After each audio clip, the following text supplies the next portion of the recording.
You are. All right, so without further ado, we're going to bring you Demon Night, presented by Tales from the Crypt. Let me have Todd Masters join me on the stage, special effects creator Todd Masters. He is a master, you guys. He's unbelievable, right? Yeah. He'll be moderating this. And right back behind him, I have Billy Zane. Huge round of applause. Yes.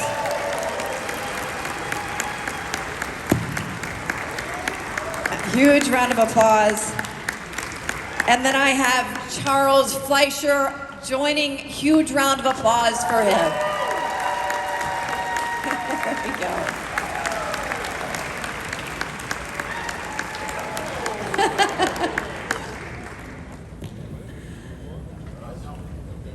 What a group, you guys, huh? Well, hello. We're lucky, right? Does this work? Can you hear me out there? All right, how's it going, everybody? Thanks for coming to Demon Night. You guys know this movie? It's not a new one anymore. It's like 27 years old now or something. We, of course, did it when we were like 3, 4, 5 years old, something like that. We had a blast making this film, so we're really excited to show it for you. Blast. And so we put together a couple slides just to kind of walk you through some memories since we've forgotten everything. Or have we? Okay, this is a handwritten call sheet we have here for Demon Night pickups, if you could see. This was, we actually did this near the end of the shoot, and you can see, Billy, you have a call time of 11 a.m. It was like banker's hours. Yeah, that's in every contract, basically. All right, so many of you might know the story of how we got through this crazy movie. It first started with a script that was really big, and we budgeted it, and we had all these crazy demon monsters and all this stuff. I turned my budget in, and they looked at me in the eye and then closed the door. Which eye? And then they gave us a new script, which cut all the demons out. And all the demons were now people looking like this on the screen, but you'd only see their demonic soul, like the glow of their mouth and through their eyeballs. So the original concept changed quite dramatically into this thing, which was really disappointing to me. Speaking of eyeballs, are those lights, because I would like to be able to drive again. And we have sound systems, but is it possible that could be reduced slightly? You want me to stand? I could give you a courtesy. We could do like this. That would be, or maybe, I don't know, just it's very bright for my eyes. That's good. All right. But I think it's wrong. Oh. Is this wrong? There is something, some kind of shield. Is there it's so just weird? like, there's, lighting, and then there's like retinal burn. I don't mind doing this. I actually am pretty white, so I could use I can the smell tan. my retinas. I think that's what I smell. Well, that was actually the original Could just idea. Be a demon night. Well, that was the idea. Was we were going to get actors and stand them right in front of arc lights and That works burn good them. for me. And then, hang on, let me flip. Thanks, man. That's Alright, beautiful. good. This is how a new movie called Hello? Demon Turn. Yeah. Can I complain about the air conditioning? I think I'd like to complain about the air conditioning. That food backstage was not You cordon can put on bleu. a jacket, but I don't have any sunglasses. It's a little chilly. I'm where going back to sitting my as well. trailer. Okay. I'm just trying to preserve my vision. I'll take. Have you seen the fucking craft ice service balls. table, by the way? I did. Can we I did complain have them about the turn down the food? lights. Did that work at all? If anybody has sunglasses, Is that better? that's No. fucking ridiculous. I mean, Okay. I don't mind it, but have some of the artists come up here and look at that motherfucker. Seriously. Oh, whoa. Okay. They don't need to There see we go. us. Yeah, you guys watch the movie. There's not that much to look at anyway. Yeah, maybe can we just turn it or dim it? We can dim Fucking it. ridiculous. Demon Night. That's brilliant. We'll take care of the technical you're- issue, I swear. That's fucking amazing. Forgive my language, but that's demon bright. That's perfect. I don't need to be seen. I speak. I can talk. That's all. Man, you're really wild and good. Okay, so man, there was this thank movie you. we made Beautiful. called Demon Night. It was crazy, and the budget was way over, and so they cut all the demons, and the script changed to, the Blues Brothers coming out at night. And I went back to the offices and said, guys, we're Tales from the Crypt. We could not do a movie called Demon Night with no demons. And so we came up with a new way of doing demons. I drew these guys. Demons with nards. Ernest Dickerson, ladies and gentlemen. Everybody, a big round of applause.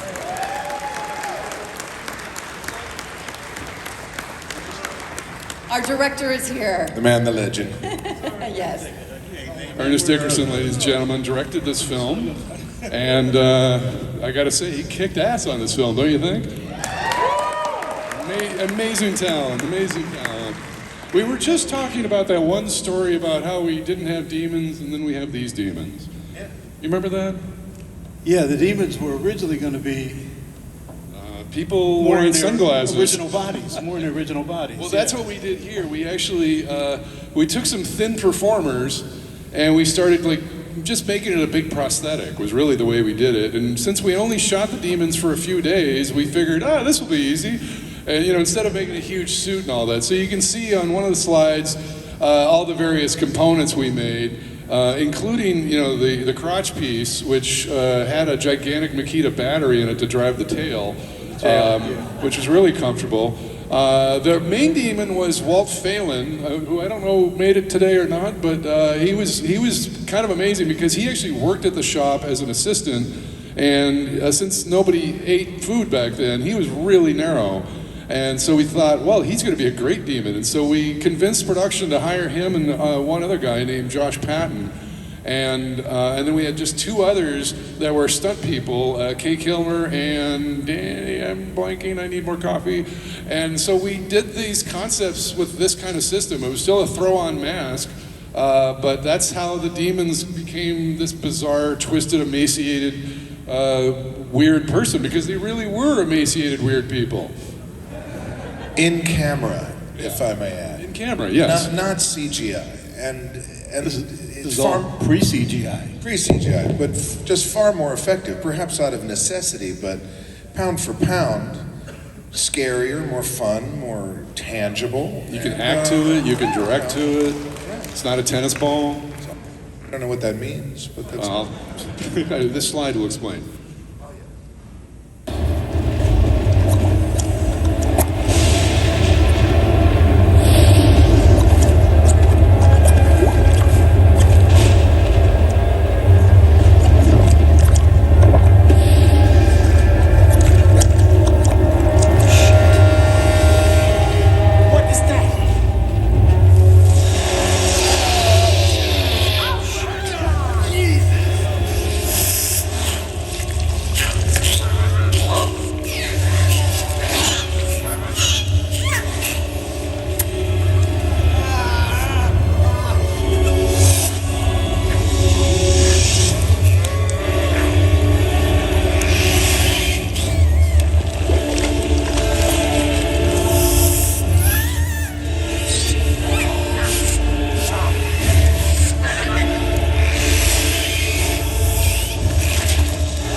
So there actually is some CGI in Demon Knight, just a few shots. That was done by John Van Vliet and Available Light. But you're right, most of it was totally original negative, in camera.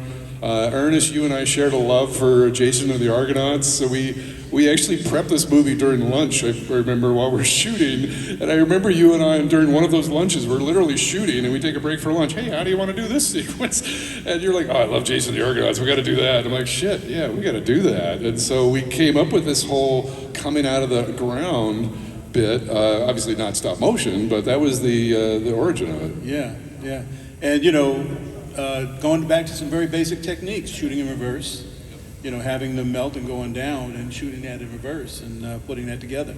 So, it's great seeing some of the old school techniques. Last night I was watching Aliens again, which is pretty old school. That 4K is amazing. And was actually one of my inspirations for, some of the staging in this film. But that's old school effects. Traditional stuff, no CGI, Zero. models, all models and optical printers. Yep, gotta love it. Yeah. just imaginative filmmaking. So, Yeah, well, that's really it. It's designing the shots and coming up with creative methodologies to create what you have in your head. And that's what made it so fun working with you, because you and I kind of shared a similar monsterverse. You know, we all referenced the same movies. We just, over lunch, we were just like a bunch of fan kids. Oh, let's do this shot, and that shot, and this shot. And we were lifting. I mean, there's a couple Peter Jackson shots in here we borrowed, you know? He was just coming on the scene too, but we saw his movie. What was it, Dead Alive? We all went to the midnight movie and we saw somebody punch through the head of that person, and we're like, fuck, we gotta put that in this movie, you know? So that became the John Shuck piece. yeah, I've always wondered, I haven't met Peter, but I've always wanted to ask him because his orcs look a lot like our demons. I've wondered that too, yeah. In the Lord of the Rings, a lot of those orcs, you know, with even with the body, even with the rings, you know, the nipple rings and the earrings and the nose rings and everything. Yeah, but they fed them. Well, and there's also a Tarantino movie that, what's the Tarantino movie that seems like it has demons in it? That's the Dawn, right. They actually used the two actors that we used in Demon Knight, so I guess that's kind of why they look that way, since they were basically painted naked people. They riffed you. It's a wink. It's a That wink. tribute. That's before. Can we turn the lights all the way up now that I'm blocking Charles? You really want to look at us?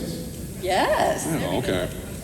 All right, so there's one of the demon birth babies with Billy taunting me because I had a really long weekend and I accidentally built that puppet on my arm, and I finished it like Monday morning, and I couldn't get it off my arm without a lot of blood. I literally like panic built it on my arm, and I drove to set with this monster on my arm.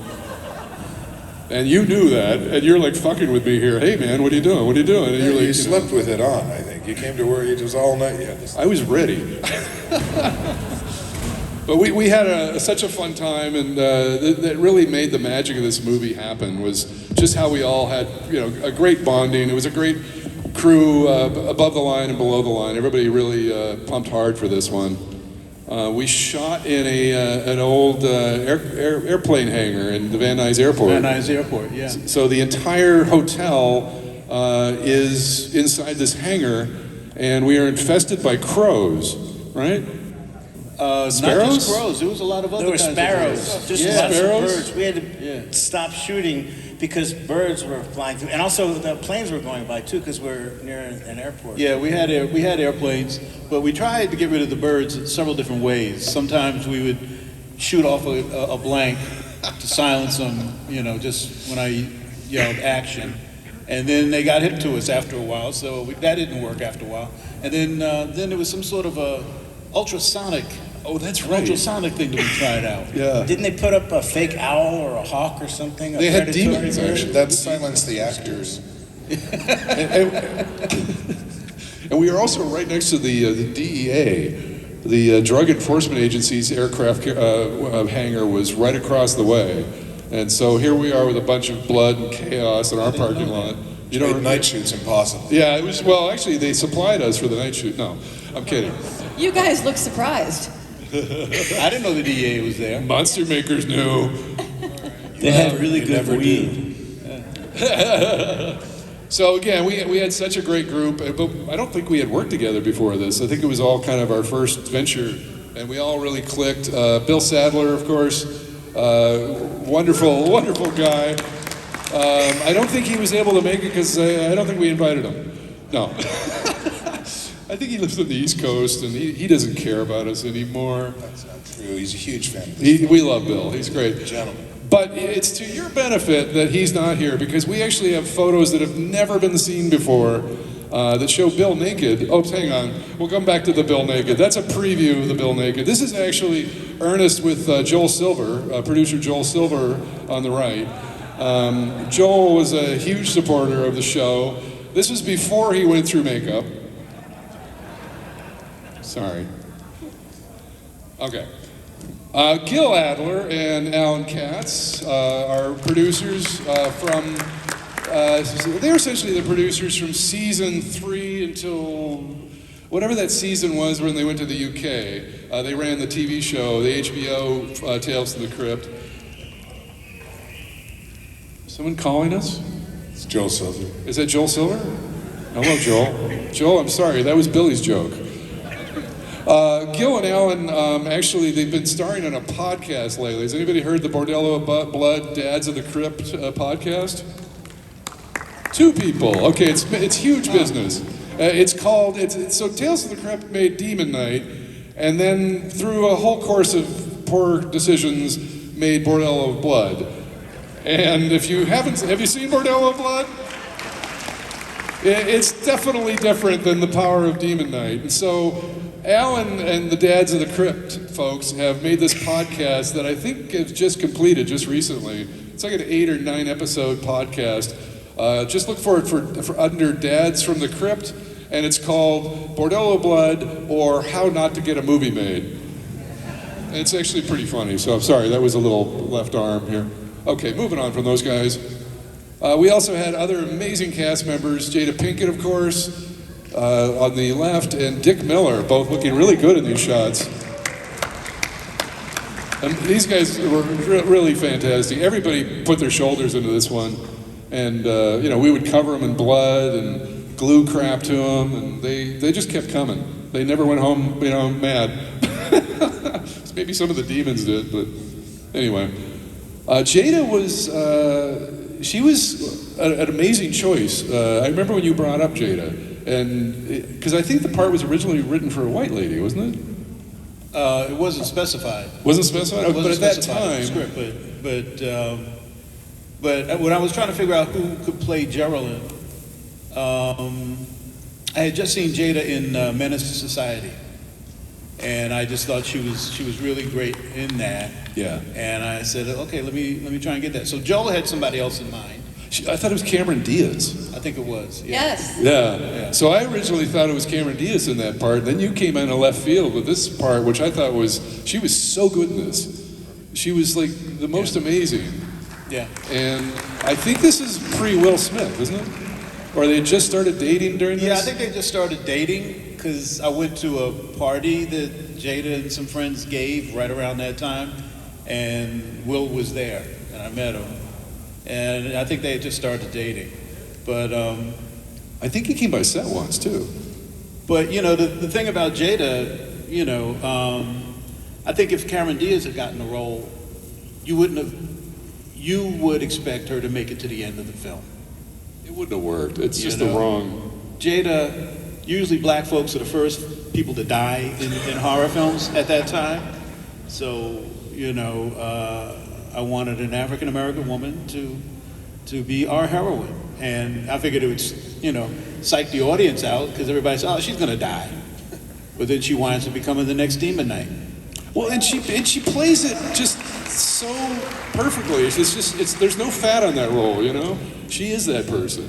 And you really follow the movie with her. It's really kind of her perspective in a lot, and how she faces off with you is so brilliant because she's a bad motherfucker, and you're kind of a bad motherfucker, Billy, and that face-off that you guys do, well, there was a point, and so the ending was reshot a little bit because originally Billy had turned into a fire cartoon. And Jada faced off with a fire cartoon. And it was cool, but it was like that was the early CG. And maybe I'm remembering this wrong, but we went back and we shot it more as a person-to-person face-off with your pinky coming up with the big chrome nail. And the dance number. And the dance number. The dance number, yeah. And that was so cool. Which is also in all the contracts.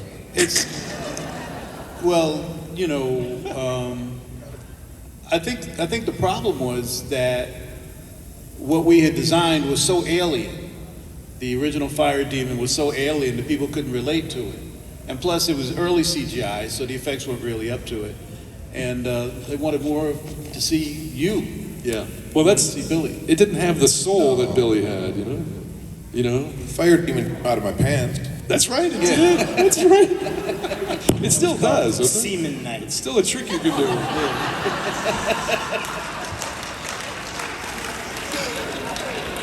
welcome. Thank you, Charles. Dick Miller, of course, is the legendary Dick Miller. Good transition. He was also made with Seaman Knight, but a little earlier model. He was in the second version. It lasted a little longer. So, anyway, transitioning to Dick Miller, he was amazing to work with. He brought so much energy to this part. If I'm not mistaken, his name was Uncle Willie.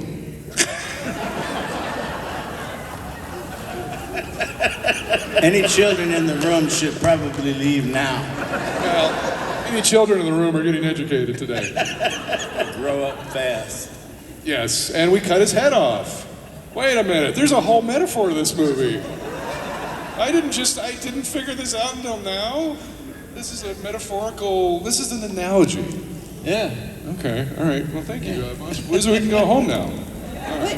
What about the scene between Billy and Jada when it's a choreographed scene, you guys are dancing? Was that all you? Oh yeah. Yeah, there's no stunt double. It wasn't a fire demon. It was what? No, that was me and Jada. She was it was just wonderful it was just a partner. beautiful choreographed, Billy's a hell of a dancer. He's amazing. We added a lot of wacky stuff along the way, Yeah. to say the least. That was. I can honestly say, I think Billy had a ball making this movie. Are you kidding me? You know, you can tell. Some days It's you all in wouldn't his believe. performance. You can tell when an actor is really enjoying what they're doing, and that was one of the great things about coming to work every day was working with this man and everybody else who was really, bringing their A game and 100% into the film. Maestro. Billy brought an entire feast of food. One of the last nights, this huge Greek spread that you bought for the cast and crew, and we all just ate like misers. And it was like the most generous thing you could have done, especially after like gluing crap to you like all the time, spraying you with blood and making you do weird things. I mean, it was the fact that you actually liked us was amazing. We must Did you tease. say Greek spread? I said Greek spread for Uncle Willie. Just wanted to make Here we sure go I was again. hearing that correctly. The Greek spread actually came out of his pants. Sorry. Next slide. Okay, next slide. Well done. Okay, we have Sherry Rose, who was a Tales from the Crypt staple. We loved working with her, so we tried to put her in as many parts as we could. She was fantastic. And that's Tim DeZarn, also looking their best in their glamour makeups. Everybody that had that demon makeup had these dentures that had a bulb inside of their mouths. And we ran a wire, because we didn't have small batteries at the time, we ran a wire underneath their prosthetic. And so they would walk around and their mouths would actually be glowing. Their eyeballs actually glowed as well. They were blacklight that we right before we shot the demon eyes, I would go up there with this little Florzine drops and put drops into their eyeballs that would glow. And we would hit them with a black light. Some of the shots are enhanced with visual effects, but there's a lot of actual practical glowing eyeballs, which is kind of fun. Historic cinema. It's basically just completely torturous and worth it. Oh, every minute. And then, of course, the John Shuck head. I didn't get a nice shot of John himself, but I have his head. This was another gag we stole from Terminator. For you to punch through his head, I stole the pneumatic fist that Cameron uses to punch the windshield out in Terminator. We basically stole that whole thing. So if you notice, when Billy throws his punch, he's actually throwing it just with his shoulder, and we have a ram behind him that punches right through where we want to. So it's a real quick cut.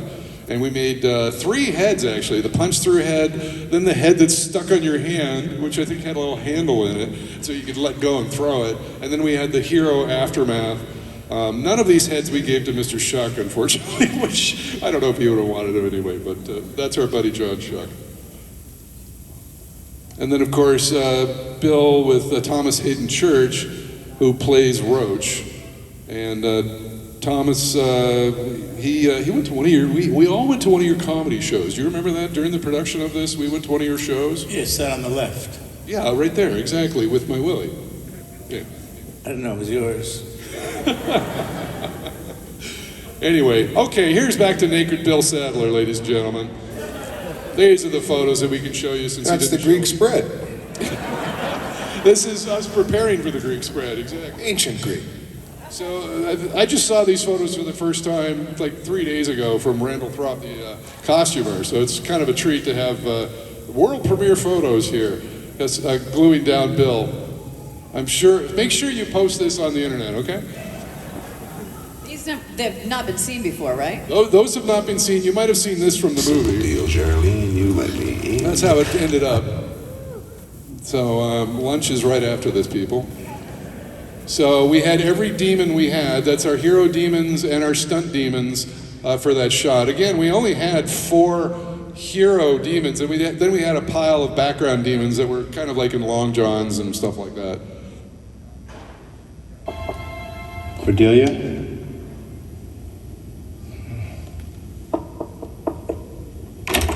Cordelia? Delia? You okay? Hello, Wally. Hello, Cordelia. I realized something awful about myself tonight, Wally. My whole life, I've avoided the guys who really loved me. Like you. You really love me, don't you, Wally? Yes, Cordelia. I really love you. I've always loved you. From the very first time that I delivered your mail. Well, don't just do it with your eyes, Wally.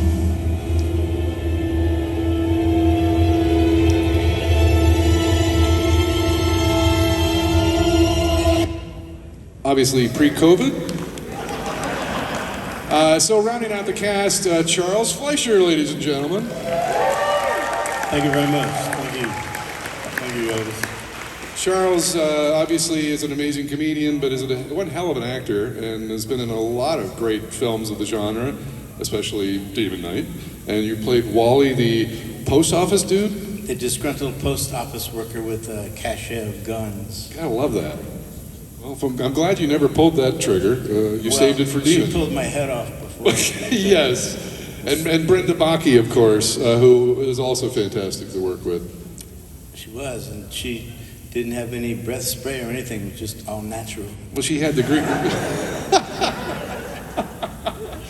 Well, we had great breath pre-COVID. Now it's gone to hell. So Brenda, we also put through the prosthetic world. She also had those glowing teeth. Charles, I don't think we ever did much to you on this show, did we? You just made a fake head. Well, that's the stunt guy with a really bad wig. Yeah, but he pulled my hair. I remember you made a whole. We made a thing. mold of my Yeah, head. we did something. I don't even remember now. Anyway, Yeah, but no prosthetics. Well, my feet were shortened. that was kind of a permanent feature, I think. Yeah. Absolutely. And then Brenda kind of went through the works. She went through a whole prosthetic application, the glowing mouth, the eye drops. Yeah, remember this was almost like a last minute concept for Brenda's makeup for Yeah. the demon that Brenda became. Because I had an idea that everybody just thought was just way out, too freaky. You? Yeah. I have been looking at a lot of Japanese anime, and the idea that when the person is taken over and becomes a demon, the demon represents their, whatever their sin was, whatever their evil part was. And Brenda, playing a prostitute, the original idea that I had, that we actually did some sketches for. My idea was that she would actually have her stomach open up, kind of like a vagina dentalis, that would have a tongue come out and then grab him and pull him in, and then bite his head off. But Now that would have been a Greek spread. yeah, and one of the producer's wives saw the concept of it, and she said, "There's no way this is going into that movie." So we put it in another movie. And I think it wound up, in other films. But I thought it was an original idea, that her stomach would open up like a giant mouth, like a slit with teeth, and a tongue would come out, grab him, and pull him in. Bite his head off. You were the first director I knew that it was actually pulling from those comic books. Yeah, the You know, Japanese stuff. and I was so surprised how deep your knowledge of monsters were. It just blew me away that you had that stuff. And I so wanted to do this sequence, but yeah, it would have probably put us all in jail. I don't think so. I think it would have worked. You know, I mean, you know, we just didn't, you know, let the audience decide what it is. You know, let the audience look at it and see what the symbolism was. You know, we weren't going to put a label on it. I was actually. But There's a sign for this thing. But it was a pretty out there idea. So. Well, let's see what actually happened here. We got this bit. Shoot him, damn it! I can't! Shoot them both!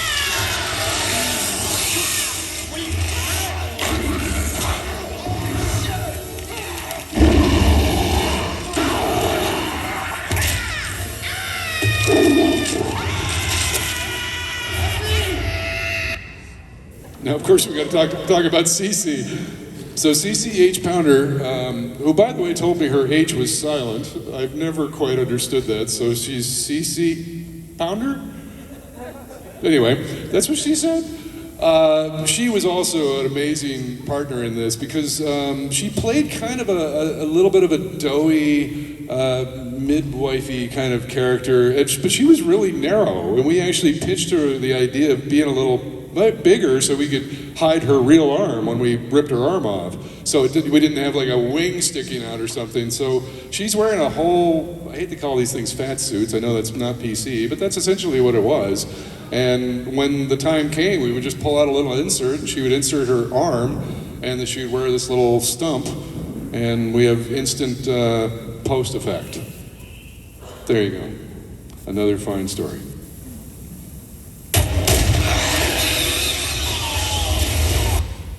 There's your wig. I remember that. I love your wig in the show. So as we get into the demon stuff, here's many of the Demon Knight makeup effects crew. Right there before you. Even you can see Walt with his mask off. Kay, so Walt's on the far right. Kay is, if you go past Bill Sadler, that's Kay with her head off. Luke, Wes, Scott. Tony Hooper, that's Toby's son. And then we have Josh Patton without his head on, and can anybody help? I'm so forgetting this dude's name and he's gonna kill me. Let's just call him Biff. And then we see that Josh is actually carrying Rocket the dog. Can you see Rocket in the shot? He was also a crew member at the time, and he does receive credit. And then we have James Rowland, Rebecca, Dave Matherly, Scott Coulter. We had like 20 Scots working for us at the time. Tim Heising. And members from Anvil. That's what we did at night. That's me and that's Dave Schneider. So let's give a hand to these makeup effects dudes. These guys, I mean, that whole fiasco at the beginning of us, originally doing a different concept and then having to change it for demons that didn't look like demons, that just looked like Blues Brothers, and then to come back, with a new script and then pitch these demons here. That all ate up time. And when I asked Gil Adler, the producer, so when's the new shooting schedule? He says, the shooting schedule's not changing. It's the same shooting day. You just got to do it faster. And so all these guys, I mean, we'd never slept. We were around the clock. We were shooting. I met you. I think we were probably shooting when we met. We were like so into, we were going. And every day we would do our prep meetings at lunch, like I said.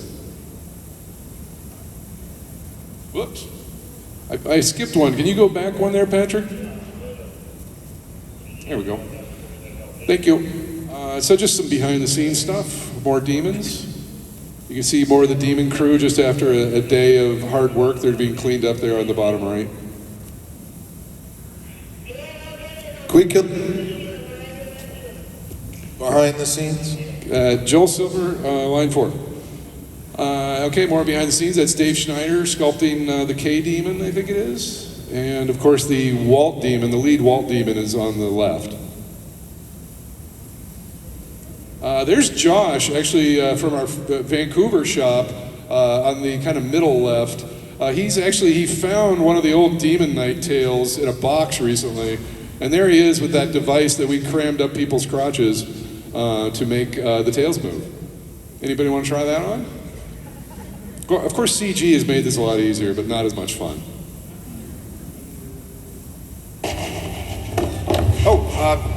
Pleasure doing business with you, Mr. Roach. Well, you know this hell on earth business? Big fucking deal. I got hemorrhoids. Vaya con Dios. And via con diablos to you too, sir. Oh, Roach, there's just one more thing I forgot to mention. I lied.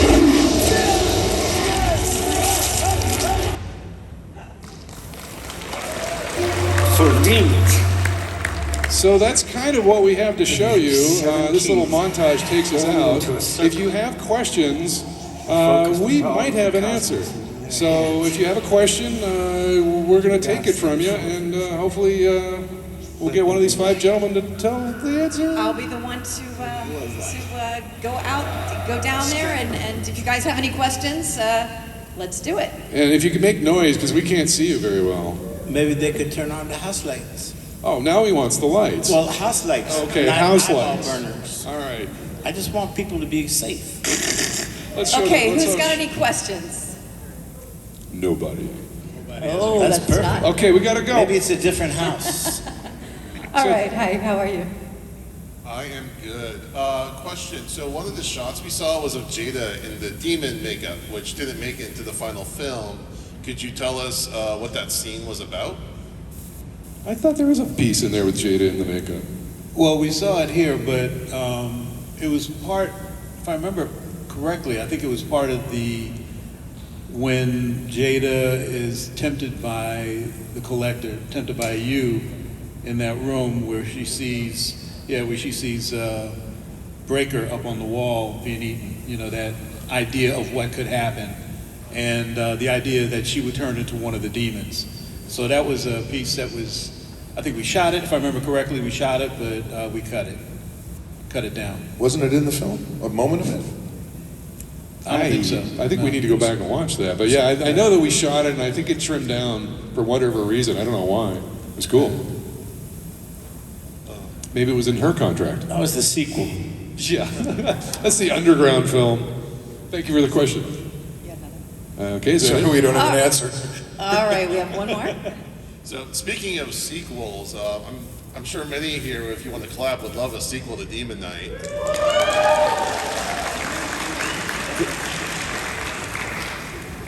I've been hearing that for years. I mean, it is ripe for a sequel. But hey, I don't know. well, Tales from the Crypt's still embroiled in all sorts of, you can't do much of anything just because there's so many partners that don't agree on what they would want to do. So I think that's why there's shows like Creep Show, you know, kind of sort of shave show, but skirts it. Obviously different producers, different group, but still kind of similar, you know, pulpy, that type of programming. But I hate to say it, I think it's not going to happen. I don't think there's ever going to be a Tales from the Crypt again. All right, who else has a question? Who's got a question? Over there. Over there. Hi. How you doing? All right, Mr. Dickerson, you said you went to Jada's party. I've seen Jada perform in a black heavy metal band. It's awesome. What kind of music was she performing at that party? Jada? Yeah, I think she was just at a party. I don't think she was performing at that party. No, she was. It was a party that was given by her and some of her co-actors on the show A Different World. So she does have a band. It's called Wicked Wisdom, and she's played with Ozzy Osbourne, so that's why I was asking. Oh, really? I didn't know that. Yeah, she's amazing. Yeah. Multi-talented. I did not know that. All right, who else has got a question? Oh, lots. Uh-oh. Lots and lots and lots. Now All I guess right. we're not going to the bar. All right.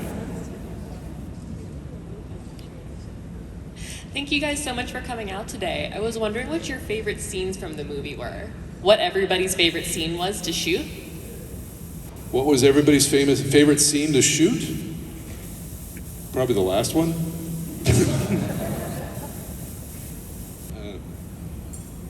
I liked when it all broke loose right after the head punch. It was everyone. There was tension being built, and it was at that moment in the narrative where you suspected Bill as the bad guy and me as the hero, and the tables turned at that particular point, and then it led into jumping through the window and then a complete reveal and a funny little dance and the birth of these guys. But that sequence that went just right to the point of you built beautiful tension around we're playing upon expectation of setting up villain and hero, but then pulling a 180. I enjoyed that moment. I will tell you that there was a lot of complicated setups. We had quite a few crazy, because again, we're not CG and stuff, so some of the effect setups got kind of crazy. Like, there's a shot where you first see Dick Miller's severed head, his Uncle Willie severed,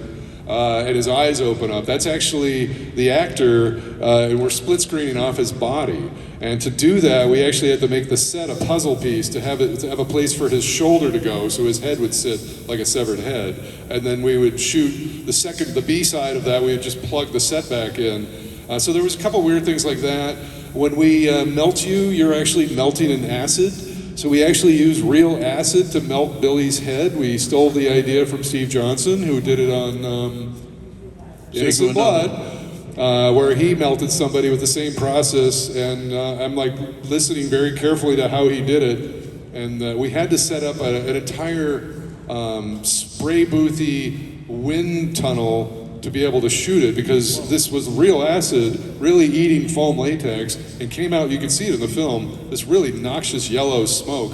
All of that had to be vented out so we could be in there shooting it in masks and crap like that. And of course, if one thing went wrong, we'd all die, but that was the fun and practical. What was your favorite scene, Charles?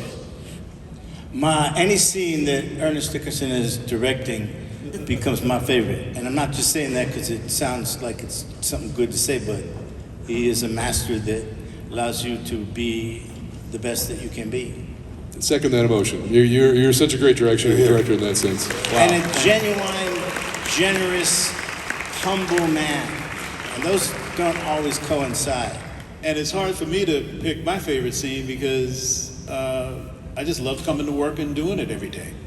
I mean, when you come to work and you got a dedicated cast, dedicated crew, and everybody's all on the same page, and we're just trying to get the movie made. That it's hard to pick out just one day because they were all special.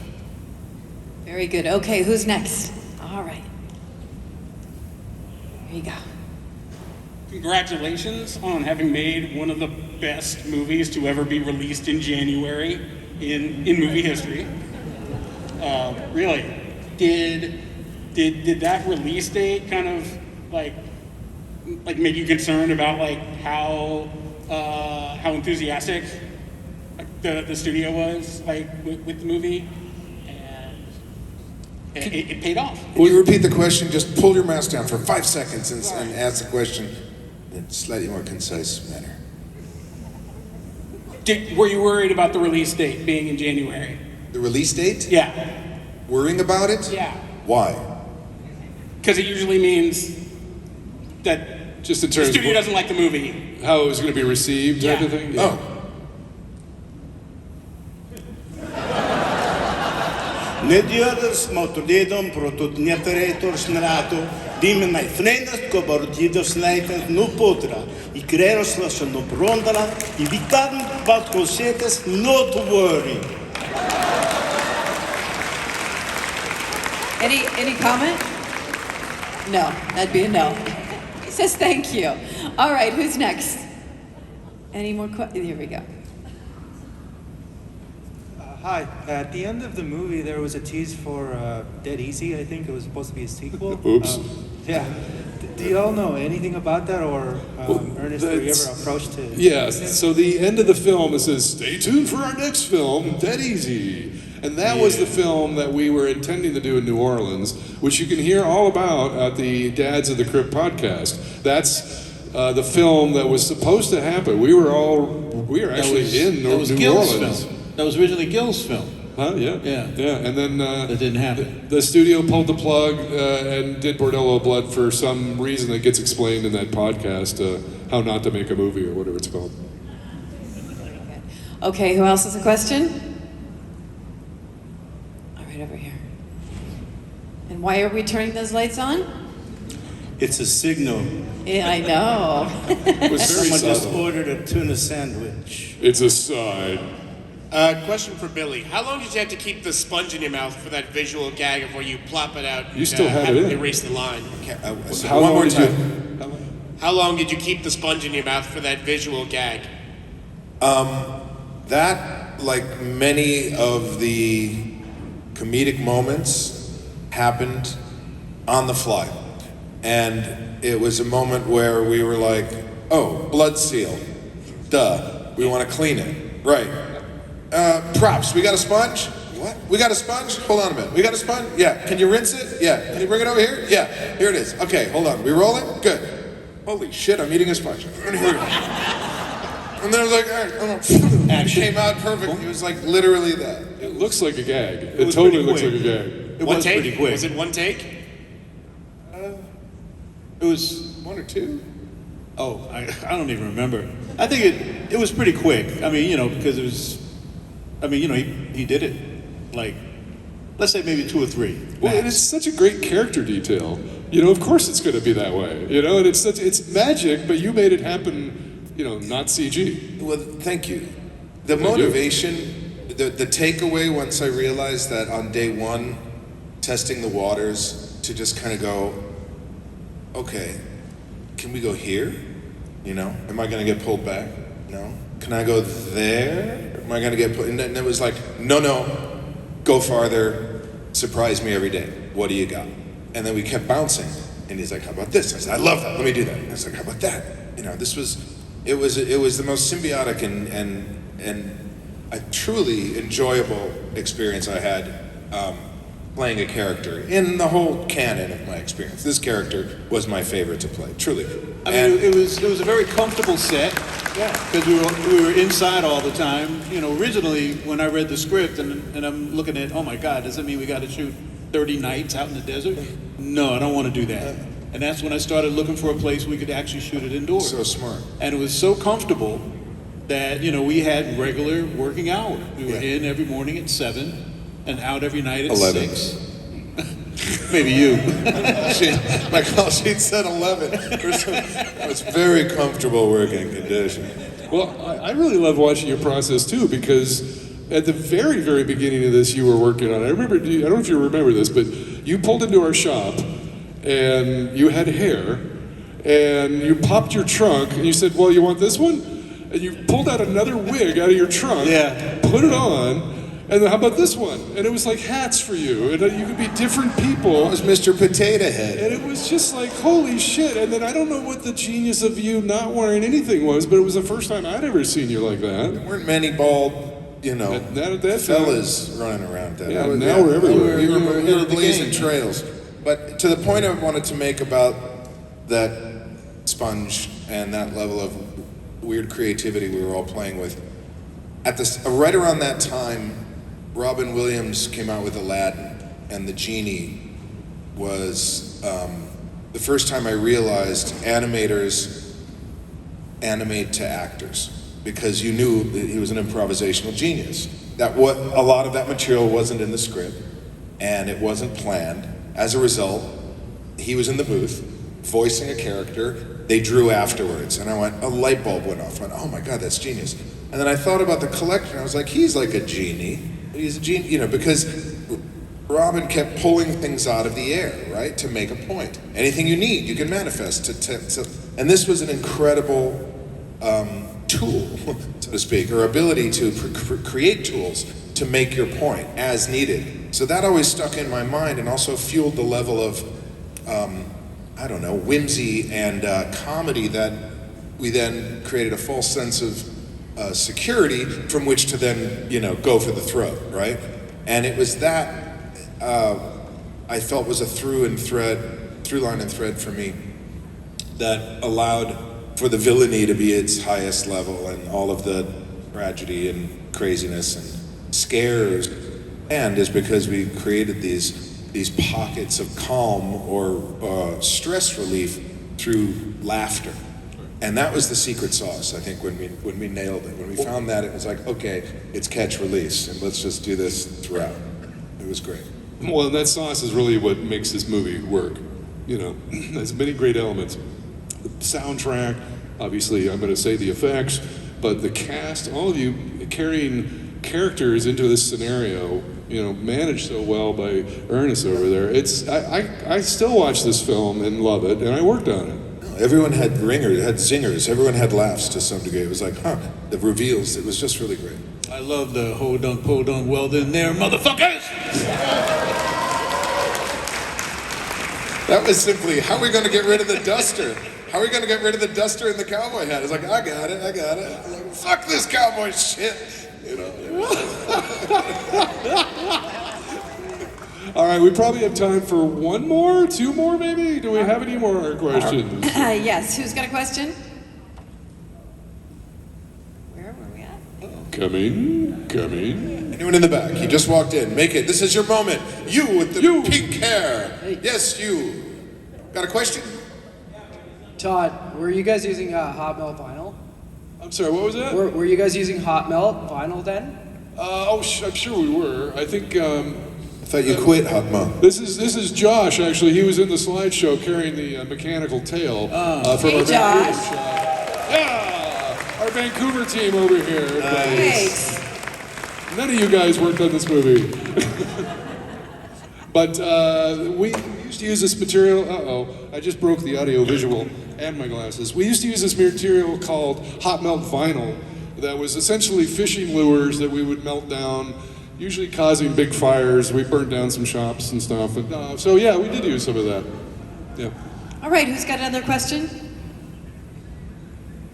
More Vancouver people. They know all the secrets. I know. Where did you gather inspiration from when creating the details for Demon Knight? Where did I get the inspiration for the details of the monsters? The concept in general. Satan, mostly. Yeah, mostly Satan. Charles and I would have ceremonies.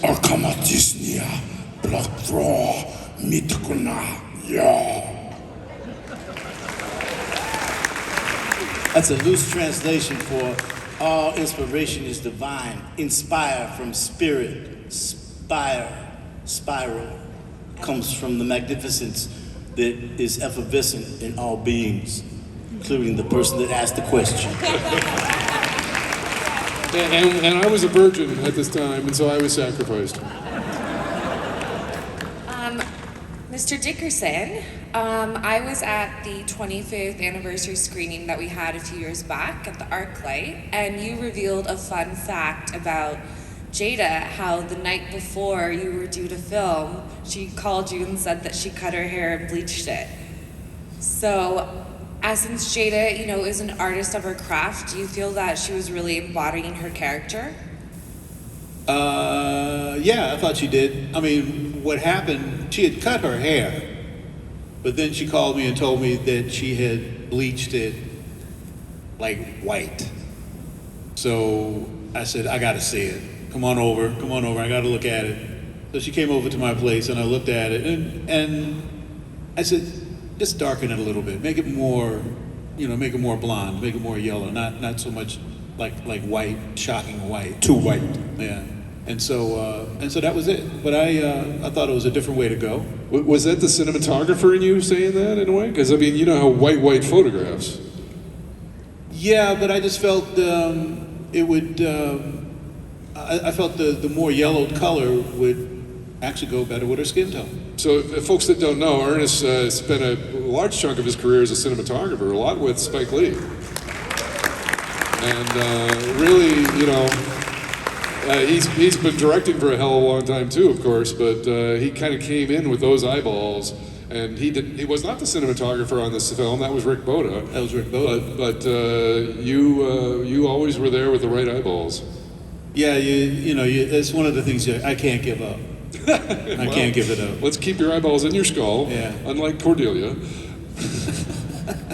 But But yeah, I thought, just the contrast of her blonde hair with her brown skin, I thought worked beautifully. And I thought it elevated her character. Modern on every level. That was an aesthetic. It was cutting-edge. I mean, I believe, when you cast a film, you want your actors to create. You hire them to create a character, and that's what you're relying upon them to do. To actually go some places that maybe I'm not thinking of. I mean, to me, the best fun of being a director is being the first audience for the film. I'm watching the film as I'm making it happen right there. And like you said, I like to see the surprises. I like to see things happen. My life mantra is that creation is a patient search. So even when you're shooting, you're searching. You're still trying to find out what the movie is. And that's what we did. Any other questions? What's that? Yeah, why doesn't my... You won't mind? Is it not working? It's just writing it like... Where are the lights? End this shit show, please. Sorry, the guy in the booth's just like, can we please stop asking questions? I have a question. Yes. I do. I have a question. So the actual script for Demon Knight precursored Tales from the Crypt. I want both. Yeah. And nobody heard me. The actual script was precursor Tales from the Crypt? So Demon Knight actually came before Tales of the Crypt, the script. Sort of. I think it was Tales not of the Crypt originally intended to be part of the Tales from the Crypt universe. Right. It was originally supposed to be a standalone horror film. And I guess Gil and everybody else got a hold of it and somehow decided to fit it into the Tales from the Crypt. Because it's not a typical Tales from the Crypt story. It's not a comeuppance story. All the Tales from the Crypt stories are all comeuppance, And there is that in this, but it isn't, the typical Tales from the Crypt structure. Yeah. So Tales from the Crypt just stole it. I think they bought it. They took it over. Gotcha. All right. Any other questions? Anybody? All right. It's the last comeuppance. Oh, there's one back there in the pink shirt. All right. Oh, I've seen a few others spark up there. All right. I'm on my way. When's the last time you guys seen this movie? Recently? Last night. Right on. That's awesome. Still plays great, doesn't it? Yeah, it's a lot of fun. Thank you. I know he was a producer on the series, but can you speak a little bit about Bob Zemeckis' contribution to the film? Bob Zemeckis'? Robert Zemeckis, yes. Bob. Robert Zemeckis, of course. Absolutely zero. He was a producer on the show. Yeah. HBO show. There was 5 executives, as you may know. They all, they own the property, and they were the umbrella corporation, so to speak. The only guys that I dealt with were the late great Dick Donner, who was an amazing gentleman, and Joel Silver. But that was all in post. When we were shooting, Joel was shooting in Chicago. There was in Australia. He was in Chicago doing Richie Rich. Okay, that was in Chicago? I know Richie Rich was giving him a lot of problems. Yeah, he came to set one day. Just one day. Yeah, and he saw that we were ripping heads off and blowing demons up and doing all this madness. He got mad at us because he was having so much trouble on Richie Rich. He did one of his, cartoony performances. I can't believe you guys are making all this shit and no money and I can't get one thing done on Richie Rich. And that was his big statement, and he left. Yeah, that was it. And Dick Donner, actually sat with me in the editing room when we were cutting, and it was funny because, that line, "Get that pussy off the table." Joel Silver loved that line. He loved that line. But then I'm sitting there with Dick Donner, and Dick says, "I hate that line. Cut it out. Cut it out." And I said, "Dick, got a big laugh in the sneak preview." He said, "Oh, it did? Okay, keep it in. Keep it in." Those guys were funny. To link Joel Silver and Bob Zemeckis at the beginning of Roger Rabbit, the cartoon, the director is played by Joel Silver. That's right. And Zemeckis used him because he knew that Eisner, who was running Disney at that time, and they hated each other. And it was a way of like saying, "Hey, take this." You guys. And all of a sudden, Joel Silver's in this movie, and they couldn't take him out, and it was just like, "Hey, I love it when the big guys make the big guys less." Does everybody know that Charles played Roger Rabbit? That's right. Well, everybody doesn't, but the people here do. Yeah, they definitely know. But the people here are linked to everybody. And speaking of everybody, Mr. Zane and actually myself will be over in the hall over there. So come by and say hello to us if you can get past the line for That's right. William Shatner. Bust through that line. All right. Was there anything else? We're taking orders now for dinner. Who had the salami? Well, this was incredible, wasn't it, you guys? Thank you all very much. Listen, I want you guys to give an May all your nights outstanding be hand filled to with Charles demons. Fleischer, Thank you. Billy Zane, special effects creator Todd Masters, and director Ernest Dickerson. Get on your feet and applause.